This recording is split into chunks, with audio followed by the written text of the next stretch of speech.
کل رات 40 golf city پر Punjab police اور ایلیٹ نے دوبارہ دروازے توڑ کر اندر داخل ہوئی اور چھاپا مارا۔ اچھی بات یہ ہے کسی ملازم کو نہیں مارا، کوئی چیز توڑ پھوڑ نہیں کی، ساتھ لے کر نہیں گئے، اور شفقت فیض کی طرح رات ہی تھانہ کوثر میں لگا اور رات ہی اس نے لوگوں کو اتنا مارا، میرے ملازموں کو بازو ٹوٹ گئے۔ اور کل ان سے فرمائشی بیانات اس لیے لے گئے کہ گرنے سے ہمارے بازو ٹوٹ گئے اور چوٹیں لگی، کیونکہ طاہر عباس سپرا صاحب نے 9 تاریخ کو ان کو نوٹس دیا ہوا ہے۔ یہی حال اشفاق وڑیچ صاحب کا ہے، جنہوں نے ملازمین کو نہ صرف مارا بلکہ گاڑیاں، گھڑیاں اور نقدی بھی لے گئے۔ خدا کے ہاں دیر ہے اندھیر نہیں ہے، ہر روز اتوار نہیں ہے۔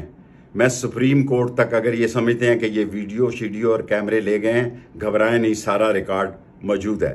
اب میں اداروں سے گزارش کرنا چاہتا ہوں، سارا ملک 9 مئی کے واقعے پر لعنت بھیجتا ہے اور اس کو شرمناک قرار دیتا ہے، کئی مرتبہ میں کہہ چکا ہوں، لیکن یہ ادارے ذرا پولیس میں اپنی ایجنسیوں کو بھیجیں کہ وہاں نامعلوموں کو نکالنے کے لیے اور نشاندہی کے لیے اور نامزدوں کو نکالنے کے لیے کیا وصولیاں اور کتنا پیسہ لیا جا رہا ہے، لوٹ مار کی جا رہی ہے، لوگ آگے ہی بہت تنگ ہیں۔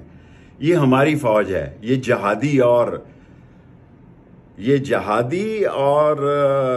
جہادی فوج ہے اور یہ پاکستان کی فوج ہے۔ کوئی شخص پاکستان میں ان کے خلاف بری سوچ نہیں رکھتا، لیکن جو کچھ لوگوں کے ساتھ ہو رہا ہے، خدا کے لیے بے گناہ کو رہا کیا جائے، گناہ گاروں کو سزا دی جائے۔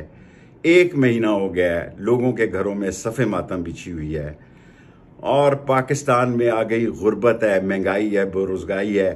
ان پی ڈی ایم کے لوگوں کو کسی نے ووٹ نہیں دینے۔ جو قاسم کے ابو کو چھوڑ کے جائے وہ گنگا نہایا ہے، اور جو بے گناہ ہے وہ جیل میں پڑا رہے۔